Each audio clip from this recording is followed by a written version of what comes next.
بسم اللہ الرحمن الرحیم۔ حضرت عمر رضی اللہ عنہ نے ایک ملک میں اپنا لشکر جہاد کے لیے بھیجا اور اس لشکر کا افسر حضرت ساریہ رضی اللہ عنہ کو مقرر فرمایا۔ حضرت ساریہ رضی اللہ عنہ اپنے لشکر کو لے کر اس ملک میں گئے اور کافروں سے جہاد کرنے لگے۔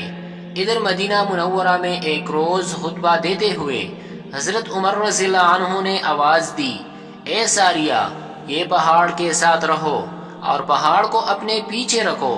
لوگ حیران ہوئے کہ خطبہ کے اندر یہ بے جوڑ بات کیسی؟